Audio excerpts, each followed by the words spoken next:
Hey everybody, Greg Cazzillo, Cazzillo.com. So Blane here sent me a video about a week and a half ago, wasn't it, Blane? It was about a week. With some photography questions, and they were such good questions, and it was actually a video, and I said, you know what? We need to talk about this. We need to just record it, because I think it's a really good set of questions that you had, at least the primary ones. And so let's get right into them and start talking about them and get them answered for you. Yeah, so I mean, the video that I've made for you, basically my first question for you was, well, I guess first I should tell you just a little bit about myself. You know, I am a family guy. I have a full-time job. I've been a welder for about 10 years now. Got 2 little girls, and, you know, pretty busy. So just starting out with photography, you know, just starting to get a few clients here and there. I've done probably about 5 or 6 shoots. Have some, you know, some pretty decent gear, I guess, but not professional gear. And I guess my question: what gear do you have?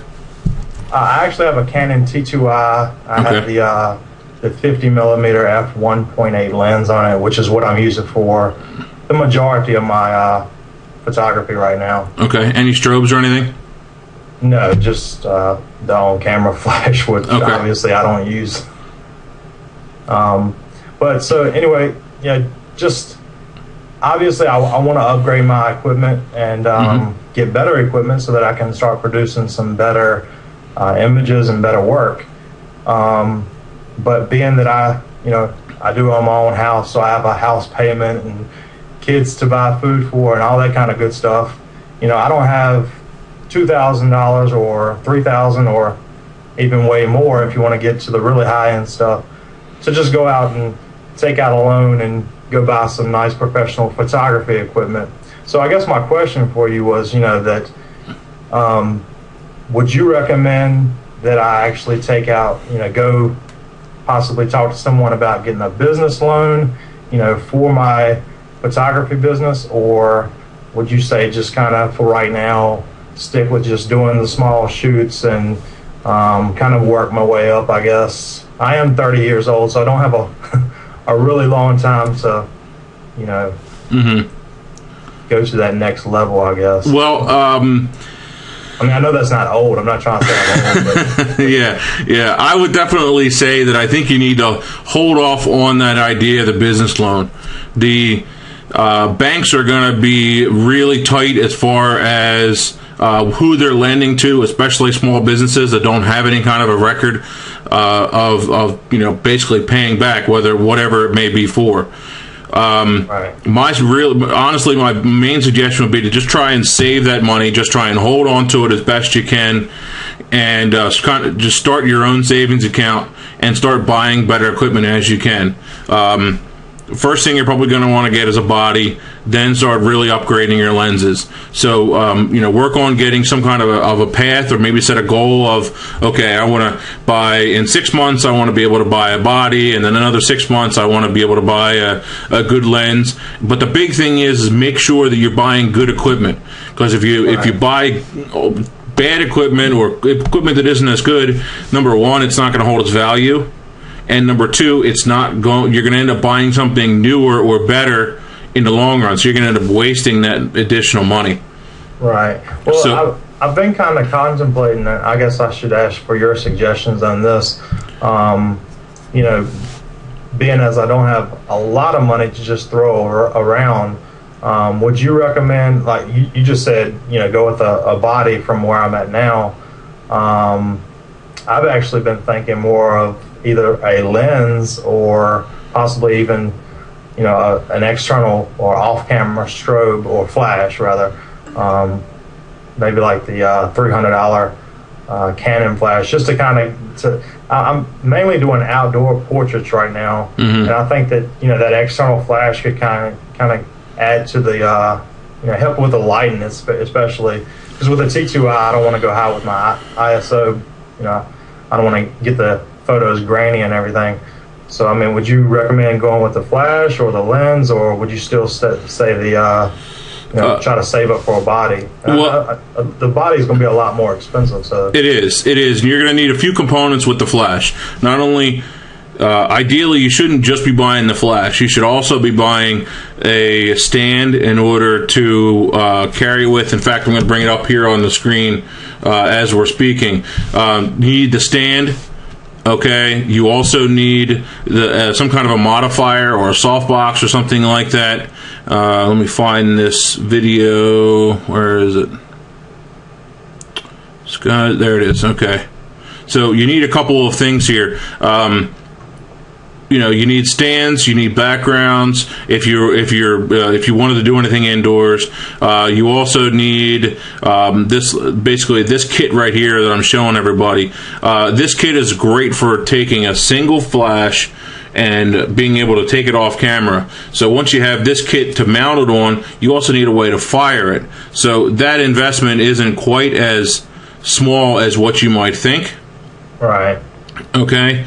You're going to actually need a couple of pieces in there to really make it work. Oops, I just got rid of your video.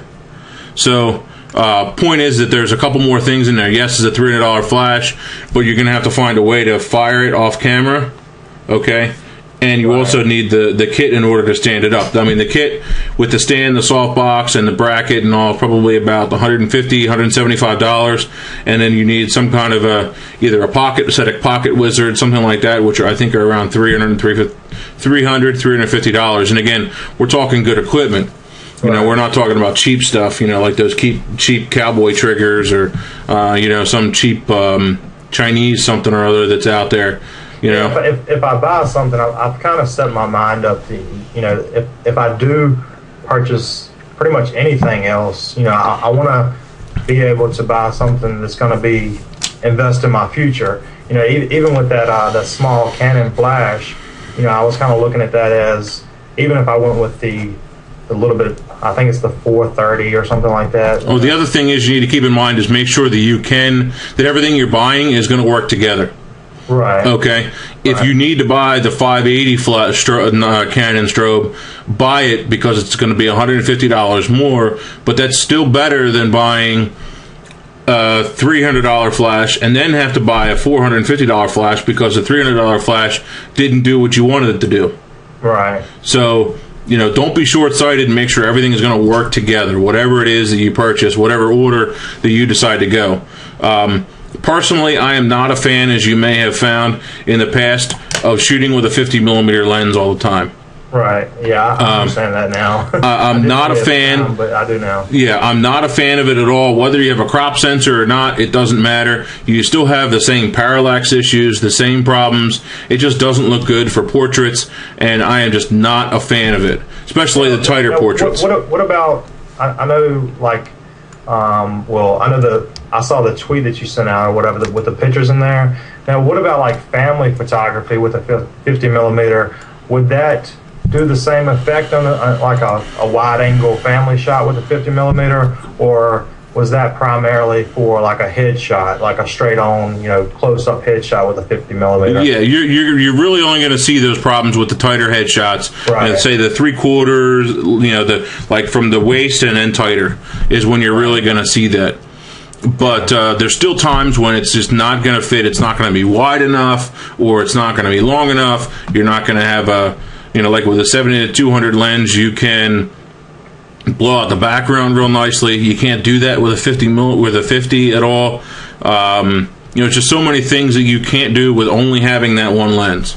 Right. Well, I guess that kind of brings me to my next question. The next lens that I've kind of been looking at and really eyeballing a lot would be the 24-70 2.8 Canon lens. Being as I am still on a consumer camera, the T2i, which is a crop sensor camera.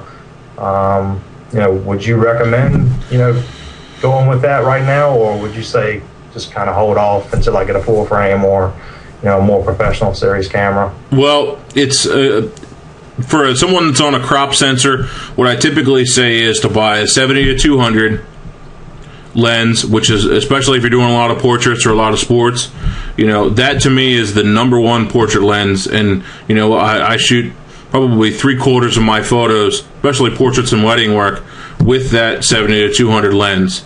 All right, right, using it all the time.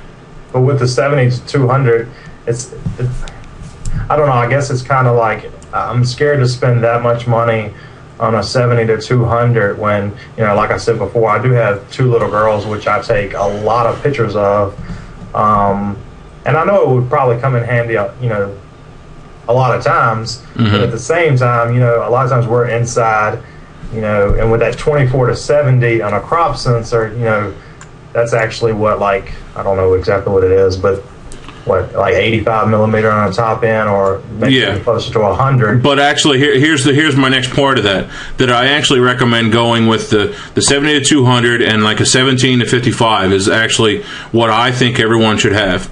Okay, that way you get the best of both worlds. You get the super wide in the 17, because in the, you know, actually in a 24 it isn't going to be that wide you add the crop factor in there. You're only talking about 35-40 millimeter, and that's not very wide.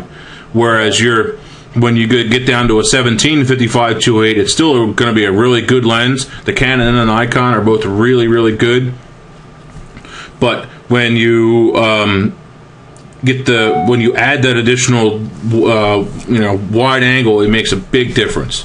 You know? Yeah, I looked at that, the 17-55 or whatever it is, the 2.8 lens. That's not an L lens though in the Canon. I'm not sure if it's the VR lens. Or I don't know what Nikon calls it. Well, yeah, Nikon calls it a VR, and personally, I think VR is nice to have sometimes, but I don't really think it's a big deal. Yeah, it shouldn't. You're talking about the image stabilization. Yeah, IS on the Canon, VR on the Nikons. It should not be a deal breaker, or you shouldn't be buying a lens because it does or does not have IS or VR. Even with the 70-200 or something like maybe even a 300? Well, here's the thing. It works great, and it does what it's supposed to do. It minimizes camera shake when you're holding it, okay? Right. What it doesn't do is it doesn't stop what I call people shake. Okay, right. It doesn't stop the kids from moving. It doesn't make the kids move any slower. Okay, it doesn't. The kids are still moving. The sport, the whatever, is still going. All right, and it's not going to stop that action. All right, right. You have to have that stopped action. The only way to do that is with a high shutter speed. And if you have a high shutter speed, that means you already have a high. If you're going to stop action at a 200th of a second, 250th of a second, it's already high enough to also compensate for any handshake or any camera shake. So, right. You know, I might be, you know, unless I'm shooting a couple, it's like a very special setting where say I have a wedding couple and they're standing very still, and you know, I need a little bit of extra time, and I'm down to say a 30th of a second or a quarter of a second. I can already handhold that. Personally, right. You know, with practice, most people can already do that. It takes some practice, but you can do it. And I actually have some other techniques that I'm going to put in a video of how to help that. But you still want to be able to. Most of the time, you're still going to want that shutter speed high enough to stop people shake. So, right. You know, it should not be a deal breaker. Now, another question that I did want to ask you was, you know, as far as the full frame and the crop sensor. You know, obviously with the Canon, if I went from the body that I'm on now to a full frame camera, you know, I'm looking at another, what, 2,500, maybe even more. I mean, what's your feelings on the crop sensor cameras? Do you think that it's really a big issue, or? Well, they're going to keep on getting better. I will say that. You know, Canon's now in the full frame high ISO game. With their new flagship body, they just let out, you know, the 1DX or whatever it is. So, you know, when they release the 5D Mark III, it's going to get better. You know, it's going to be a better high ISO. Yeah, that's the one that I'm looking at. Is hopefully when the 5D Mark III comes out. I think that's, you know, possibly the body that I might end up going with, if it's in that $2,500 range. If it's higher than that, then I'll probably have to go with like the 70 or something. But yeah, I would say, leave that as a down the road kind of a thing and decide. But the other thing is that make sure whatever manufacturer that you're sticking with, that you like them. Okay, if you're stuck on Canon, great. If you're still on the fence, if you think you might want to switch to Nikon, this is the time to do it. This is the time when you want to start looking at it. Maybe if you know someone else that shoots with one, check out a lot of pictures, whether mine or other photographers. This is the time when you only have a minimal amount of equipment to switch and to stay on it. Yeah, I've only used a Nikon camera like one time, and I just didn't like the way that it felt. I don't know. I don't know if it was just that one camera. It wasn't like a professional series Nikon, but okay. I just didn't like the way it felt. And well, just feel them out, see what you like. Personally, I've got big, huge hands, and the D700, D3 series fit really well for me. Even the D7000 isn't that bad for me to shoot. I've done a lot of video with D7000s, and they're actually not even that bad for me, and they're pretty ergonomic for me, and they make sense. The button placement and everything just makes sense, and it's also fast.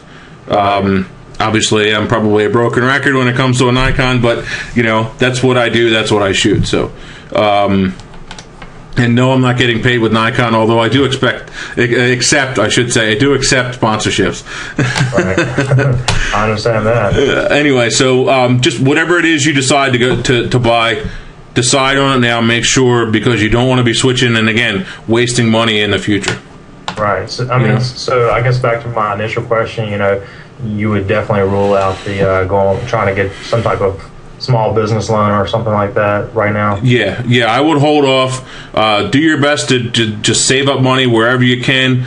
It'd be great to jump into it right now and have it right now. But you know what? If just have your own piggy bank, or make your own loan or your own separate account where you put in, $100, $200 in a month, and in 6 months, you've got a bunch of money there that you can invest something in. Right. And in the meantime, just work on your photography. Work on your style, what things you already do. Maybe switch some stuff up, do something different, and I think you're going to be in a much better position down the road. Right. Well, I guess one last question, and I guess your audience can check some of my pictures out on my Facebook account. It's facebook.com/Dolan's Photo, and on Twitter @Dolan's Photo. But right now, you can. I don't know if you looked at some of my work already, but I think it is pretty decent, and I'm only charging like $50. Do you think that's for a session, or where do you think I should go from there? For a single session, I'm doing like $50 for a single session, giving them the images on a CD, no prints or anything like that. Okay. Well, you definitely. This is actually kind of running into what I'm going to be talking about in my next ebook, and so I've actually already written this section of the ebook. So I'll give you a couple things from it. In fact, let me bring it up here so I remind myself what I had to say. Basically, that is definitely low, and I can't tell you where you should be. I can't tell you exactly what you should be charging.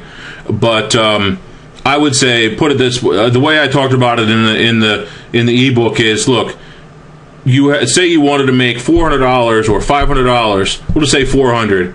All right, on every session. Okay, half of that should probably be just the session cost.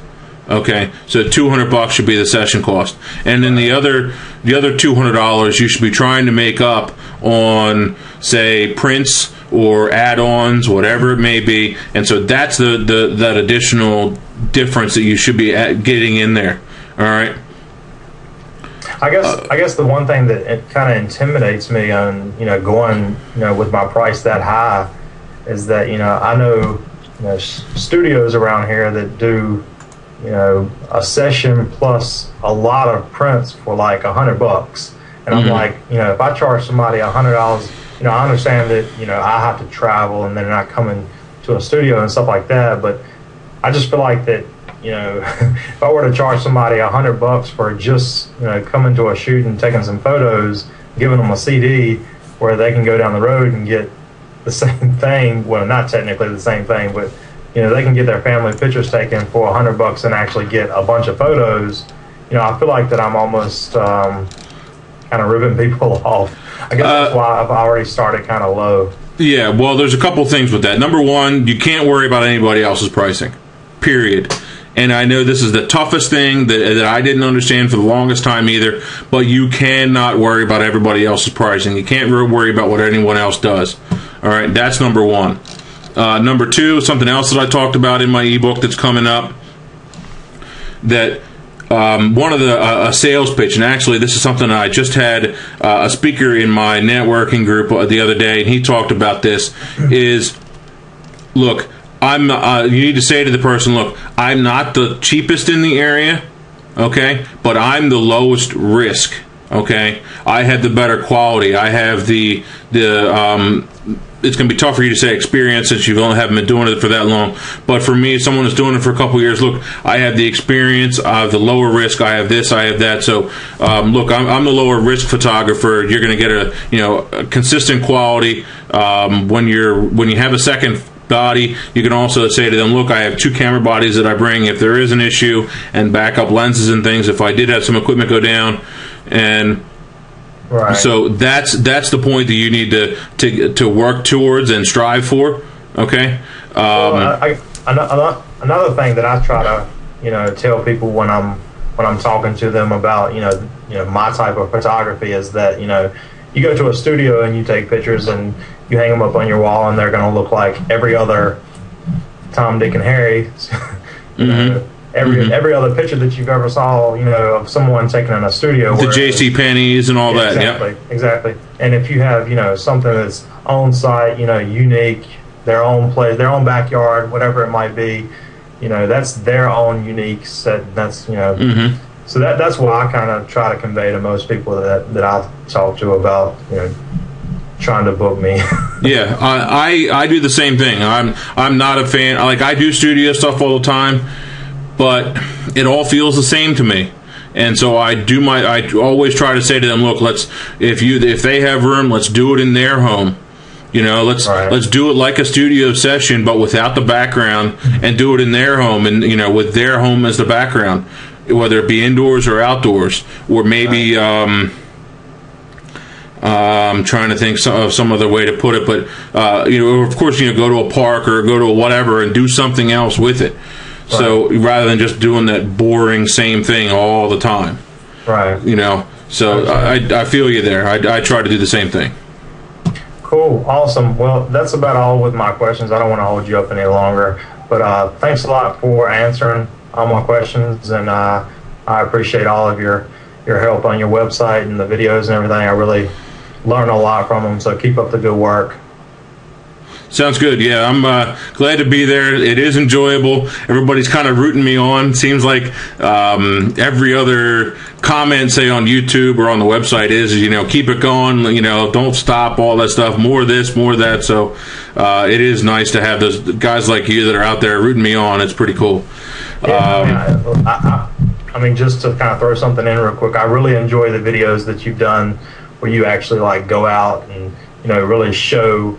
You doing a photo shoot or whatnot, and like the one I think you did on the golf course. That was really cool. How you had the camera even mounted on the golf cart. I thought that was really unique, and I really got a lot out of that video as well. Good. Well, hopefully they'll keep on coming. It's difficult to get those in there. I can't always. Most clients don't want to be done on one video as well as photo. They don't want their photos shown to the public.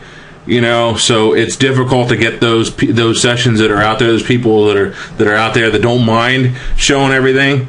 So it's a fine line to walk to get everybody to do it. So that's why there aren't as many of those as I would like, or as other readers would like.